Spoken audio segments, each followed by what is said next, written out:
समझता हूँ जिम्मेदार पद पर किसी भी जिम्मेदार व्यक्ति को इस प्रकार से नहीं बोलना चाहिए, लेकिन वो उनके अहंकार को प्रदर्शित कर रही भाषा। ये मुख्यमंत्री जी नहीं बोल रहे थे, मुख्यमंत्री जी के भीतर का घमंड बोल रहा था।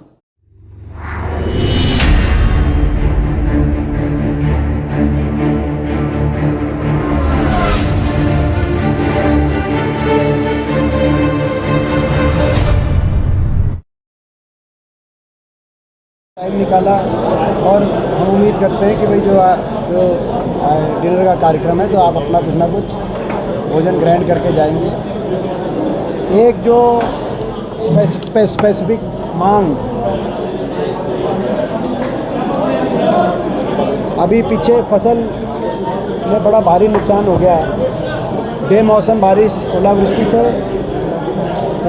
से और बेमौसम बारिश से हमारे प्रदेश के किसान को बहुत बड़ा नुकसान हो गया है। और इसमें सरकार से हमारी मांग है कि कम से कम 25,000 से 50,000 तक आकलन करा के। डॉक्टर साहब ये इधर आओ, हो गया लोग कहते हैं आराम से बैठ जाओ, आराम से कोई बात नहीं। पहले मैं एक मांग कर दूं जो मेन है, क्योंकि अंदर भाई हमारी मांग है कि 25 से 50,000 तक किसानों की मांग है कि उनको मुआवजा दिया जाए। सरकार तुरंत किसानों की मांग मानते हुए स्पेशल गिरदावरी कराकर, क्योंकि कई जगह 100% नुकसान हो गया है, किसानों को ये मुआवजा तुरंत देने का काम करे। मुख्यमंत्री जी ने कहा भी है, लेकिन उन्होंने कोई समय सीमा नहीं रखी है। हमारी मांग है कि 15 दिन में, क्योंकि नहीं तो हमने देखा है पिछले कई सीज़न में जब अनसीजनल रेनफॉल की वजह से जो नुकसान हुआ, खराबा हुआ, उसका मुआवजा मिलते मिलते साल 2 साल हो जाते हैं, किसान को बड़ा दर ठोकरें खानी पड़ती हैं। तो समय सीमा तय हो, 15 दिन के अंदर मुआवजा सरकार डिक्लेयर करे, ये हमारी मांग है। इसके साथ साथ गेहूँ की खरीद अब शुरू होने जा रही है। गेहूं की खरीद में नमी और कालस की वजह से गेहूं की खरीद में कोई बाधाएं ना हो, क्योंकि इस बार बारिश कोई किसान के हाथ में नहीं है। बारिश किसान का तो वही गेहूं पहले था वही था, लेकिन सरकार बड़ी स्ट्रिक्ट कंडीशंस लगाकर एफसीआई की तरफ से किसानों को बड़ा भारी परेशानी का सामना करना पड़ रहा है। ये बात नहीं होनी चाहिए। कालस और नमी में किसानों को रियायत मिले, और अगर सरकार 15 दिन के अंदर ये नहीं करती तो हम किसान के साथ सड़क पे आके, संसद और विधानसभा में तो उठाएंगे ही, लेकिन सड़क पे आके भी इस बात के लिए आंदोलन करने के लिए हम विवश हो जाएंगे।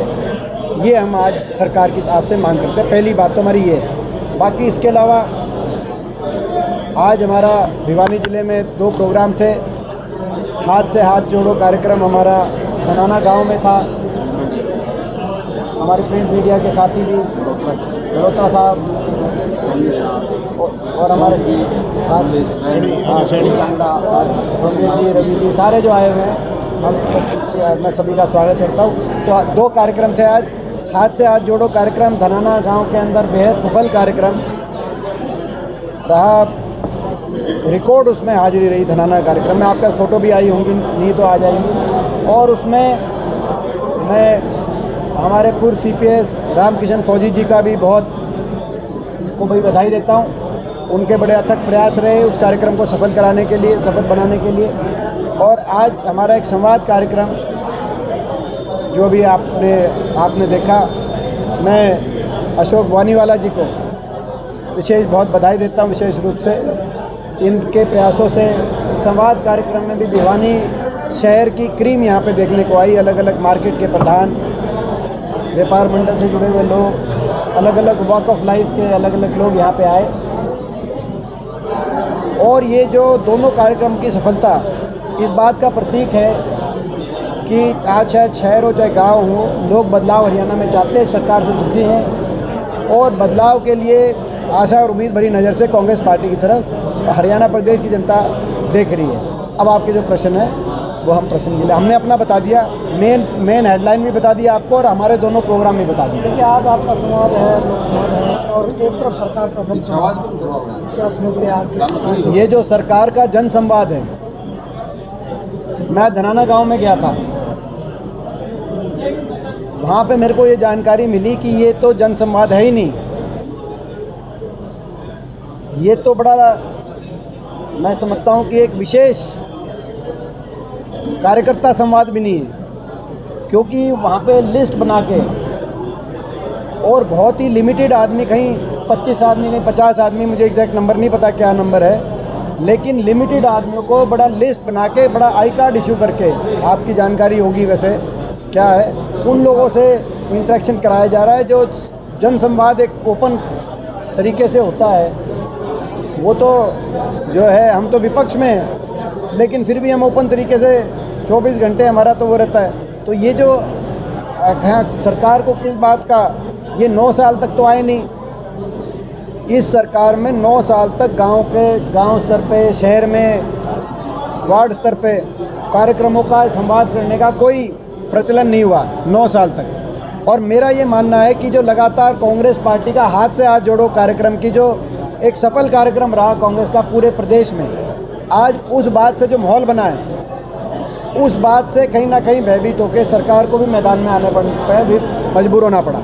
उसको देख के सरकार आई है, क्योंकि 9 साल 2024 के चुनाव है। हाँ बिल्कुल, 24 के चुनाव आप 2 संकेत देखो। जेजेपी का बयान आया कि भाई हमारा मन कांग्रेस को भी समर्थन देने का था। जेजेपी के संस्थापकों में से एक ने बयान दिया है। जेजेपी तो ये कह रही है, केंद्रीय गृह मंत्री अमित शाह जी ने कहा कि भाई लोकसभा के साथ ही विधानसभा हो सकते हैं, उनका वो बयान आया, और फिर मुख्यमंत्री जी ने ये प्रोग्राम रखा। ये सारे इस बात के संकेत है कि चाहे बीजेपी हो चाहे जेजेपी हो, जेजेपी लोगों में घुसने का रास्ता ढूंढ रही है ये कह के, और इस रूप से ये लोग आ रहे हैं, जो कि मैं समझता हूँ कि ये दर्शाता है कि भाई ये जब काम करने का काम था संवाद तो 4 साल पहले करते, लोगों से बात करते, पूछते, फिर काम होते। आज अब आखिरी साल में क्या संवाद? आखिरी साल में कोई अगर कहीं कोई कहेगा कि जी यहाँ पे अस्पताल बनाओ, तो ये सरकार क्या करेगी? फाइल तो मूव करने में इतना टाइम लग जाता है, तो कौन कैसे? ये तो आखिरी साल तो अपने काम बताने का साल होता है, काम कुछ किए ही नहीं, अब पूछ रहे हैं। अब तो अगली सरकार करेगी जो काम करेगी। तो सीईटी का एग्जाम हुआ था सर, जो सीईटी के बच्चे हैं वो 3.5 लाख बच्चों ने पास किया, क्या रहेगा? सीईटी में हमारी ये मांग है कि इसको पात्रता का रूप में देखा जाए, तो इसको उस दिशा में सीईटी के एग्ज़ाम को देखा जाए। सरकार ये जो बच्चों की यही मांग है कि सीईटी को पात्रता के रूप में सरकार ले, और हमारे जो युवा हैं उनकी उस मांग का कांग्रेस पार्टी समर्थन करती है। मुद्दों को लेकर चुनाव में जाएगी, मुख्य मुद्दे क्या होंगे? तनाव में दिखाई पड़े हैं, जब जनसंवाद करें तो तनाव में दिखाई पड़े, चाहे वो पुलिस की बात हो चाहे वो। देखिए, जो मुख्यमंत्री जी की जो भाषा थी, एक किसी जज को लेकर, मैं समझता हूँ जिम्मेदार पद पे किसी भी जिम्मेदार व्यक्ति को इस प्रकार से नहीं बोलना चाहिए, लेकिन वो उनके अहंकार को प्रदर्शित कर रही भाषा। ये मुख्यमंत्री जी नहीं बोल रहे थे, मुख्यमंत्री जी के भीतर का घमंड बोल रहा था। ये वही घमंड है जो बीच बीच में बोलता है। ये वही घमंड है जब भगवान परशुराम का फरसा उनको दिया हासी हिसार के अंदर, तब उन्होंने, मुख्यमंत्री जी ने, जिसने फरसा दिया वहीं उनको कहा कि क्या शब्द बोले मैं बोलना नहीं चाहता, रिपीट नहीं करना आता, लेकिन वो फरसा लेके उनकी तरफ आक्रामक शब्दावली का प्रयोग किया गया। ये वही घमंड है जो मुख्यमंत्री जी ने कहा कि भाजपा के कार्यकर्ता उठो, अपने हाथ में डंडे ले लो और किसानों की पिटाई करो, और अगर कोई जेल में चला जाएगा तो उसको नेता बीजेपी बनाएगी। और यही शब्दावली अपने आप में यहाँ देखिए, ये मुख्यमंत्री जी नहीं बोल रहे थे, ये उनके अंदर बैठा घमंड बोल रहा था, अहंकार बोल रहा था। ये बड़े दुर्भाग्यपूर्ण शब्दावली थी। आज जनता के समक्ष बोले कि बाद जब जनता ने अपनी बात रखी तो उन्होंने कहा कि तुम मेरे से बड़े हो क्या, मेरे से बड़े, ऐसे शब्द मतलब उस जनता के सामने आज ये बोला कि भाई कि आप मेरे से बड़े हैं क्या। इस रूप से जो मैं समझता हूँ कि घमंड और अहंकार की भाषा नहीं होनी चाहिए। ये तो जन संवाद नहीं है, ये सरकार का अहंकार संवाद है। सर ये हम जन संवाद इसको नहीं करार देंगे, इसको अहंकार संवाद करार देंगे। बिजली के अहंकार दरों में संवाद। 50 पैसे की लगभग बढ़ोतरी हुई है सर। आज ये बिजली 50 पैसे बढ़ी है। हमारी सरकार में आपको पता है कि एक बड़े उद्योगपति समूह जिसका नाम हिडनबर्ग रिपोर्ट में आ गया, राहुल गांधी जी ने प्रश्न चिन्ह उठाया कि देश की तमाम बीजेपी की सरकारें उसको फ़ायदा पहुंचा रही हैं। हम नाम लेंगे उस समूह का तो बीजेपी वालों को तकलीफ होती है। हमारे समय में अदानी ग्रुप के साथ ₹2.94 में 25 साल का समझौता करार हुआ था। बीच में 2019 में उस समूह ने बंद कर दी बिजली देनी, और हरियाणा सरकार 11 रुपये तक की भी बिजली खरीदने पे विवश हो गई बाहर से, और 11 रुपये तक की बिजली खरीद कर पूर्ति करी हरियाणा के उपभोक्ता की। कितना कर्ज बढ़ा हरियाणा पे, इसीलिए कर्ज बढ़ा है। जो कर्ज बढ़ने की बात होती है ना कि काम कुछ किया नहीं लेकिन कर्ज का कैसा बढ़ गया। और उसके बाद उसी समूह ने अब हरियाणा की कैबिनेट ने सप्लीमेंट्री समझौता कर दिया, जो आज तक देश के इतिहास में नहीं हुआ। क्योंकि पावर परचेज एग्रीमेंट सरकार के साथ 25 साल का होना, उसके बाद चेंज नहीं होता, लेकिन उसमें सप्लीमेंट्री एग्रीमेंट करके उसको बढ़ाकर ₹3.20 कर दी बिजली, और 1400 मेगावाट बिजली आनी थी उसको घटा के 1100 मेगावाट पे ले आए। तो रेट बढ़ा दिया, बिजली कम। कहने का मतलब ये है कि ये कोई आश्चर्यचकित करने वाली बात नहीं है कि जो आज बिजली का 50 पैसे यूनिट, आज जो बिजली का जो दर है वो महंगा हुआ है। ये हमारी ये जो जेपीसी की मांग है वो यही मांग है। हरियाणा के उपभोक्ता के ऊपर बोझ डालो, गरीब आदमी के ऊपर, मध्यम वर्ग के ऊपर, और एक पर्टिकुलर उद्योगपति समूह का स्टॉक प्राइस ऊपर जाए। ये कोई देश हित में है या नहीं है, मगर इसकी जांच देश हित में है कि नहीं है ये आप लोग, क्योंकि एक मुद्दा रह गया था भाई, ये राहुल जी ने बात उठाई है, और ये इसकी हम पूछना चाहते हैं आपसे कि इसके भाजपा के भ्रष्टाचार की निष्पक्ष जांच हो। ये जांच की मांग करना कोई अपराध है क्या? जांच की मांग कर रहे हैं, जो भी विपक्ष का नेता उसकी जांच की मांग करता है उस पर सरकार हमलावर हो जाती है, और उसके बाद आवाज़ को दबाने के लिए सरकारी तंत्र का प्रयोग किया जाता है। तो ये हमारी जांच की मांग हम करना चाहते हैं। कर्मचारियों के बारे में है जी, सरकारी कर्मचारी 5-7 पेंशन मिलती है, एक आदमी पूरी उम्र राष्ट्र के लिए काम करता है, इसके बारे में आपकी क्या राय है? ये बिल्कुल है, ये सही बात है, कोई बात नहीं, मैं जवाब दूँ। ये सही बात है। ओल्ड पेंशन स्कीम हमारी मांग है, ओल्ड पेंशन स्कीम सरकार लागू करे। मुख्यमंत्री जी ने जवाब दिया कि भाई ओल्ड पेंशन स्कीम हरियाणा में नहीं लागू हो सकती, मगर मैं पूछना चाहता हूँ हमारे हर पड़ोसी राज्य में लागू होगी। राजस्थान में लागू, हिमाचल प्रदेश में लागू, पंजाब में लागू, दिल्ली में लागू। 2 जगह कांग्रेस की सरकार है, 2 जगह आम आदमी की सरकार है। 4 प्रदेशों में लागू ओल्ड पेंशन स्कीम। हरियाणा जो कि सबसे आगे होता था प्रदेश वित्तीय रूप से, हुड्डा सरकार में हरियाणा सबसे ज़्यादा आगे माना गया प्रति व्यक्ति निवेश में। सबसे कम कर्जा था हरियाणा पर। आज वो हरियाणा कह रहा है कि बाकी प्रदेश तो राजस्थान, हिमाचल सारी जगह लागू हो गया, बोला हरियाणा में नहीं कर सकते। तो ये दुर्भाग्य है, पहली बात। दूसरी बात, ये बार बार हम कहते हैं, मैं फिर ये मांग दोहराता हूँ कि भाई ये तो मैं भी इस बात से सहमत हूँ, ये MP MLAs की 1 टाइम पेंशन होनी चाहिए। ये जो इसको बढ़ा देते हैं, इसका कोई, मैं इसको सही नहीं मानता। मुख्यमंत्री ने आज निशाना साधा भूपेंद्र सिंह हुड्डा। क्या कहा मुख्यमंत्री? उन्होंने कहा है कि 71,000 करोड़ का था 2014। ये 71,000 करोड़ था कर्जा हरियाणा पर 2014 में, इनके वित्त मंत्री के पहले बजट में है ये, नंबर 1। मगर उससे भी ज़्यादा सीरियस बात यह है कि केवल इस साल पे हरियाणा में 84,000 करोड़ का कर्जा तो इसी साल बढ़ गया।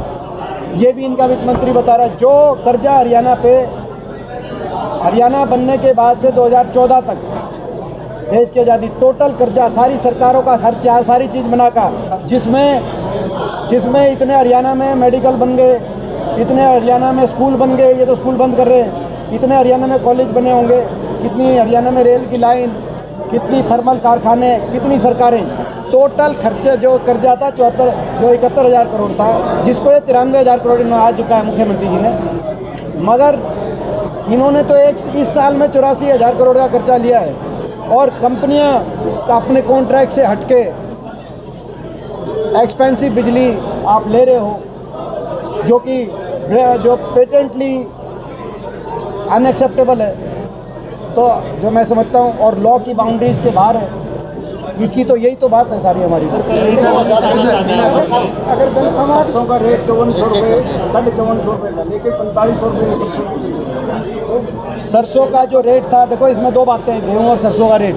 सरसों खरीद लंबा हो जाएगा वैसे, मगर सरसों का जो MSP है, आज उस MSP से 500 से 1000 रुपये कम किसान को मिल रहा है। सरसों में MSP लागू की जाए, हमारी मांग है कि MSP से कम एक भी दाना नहीं खरीदा जाए।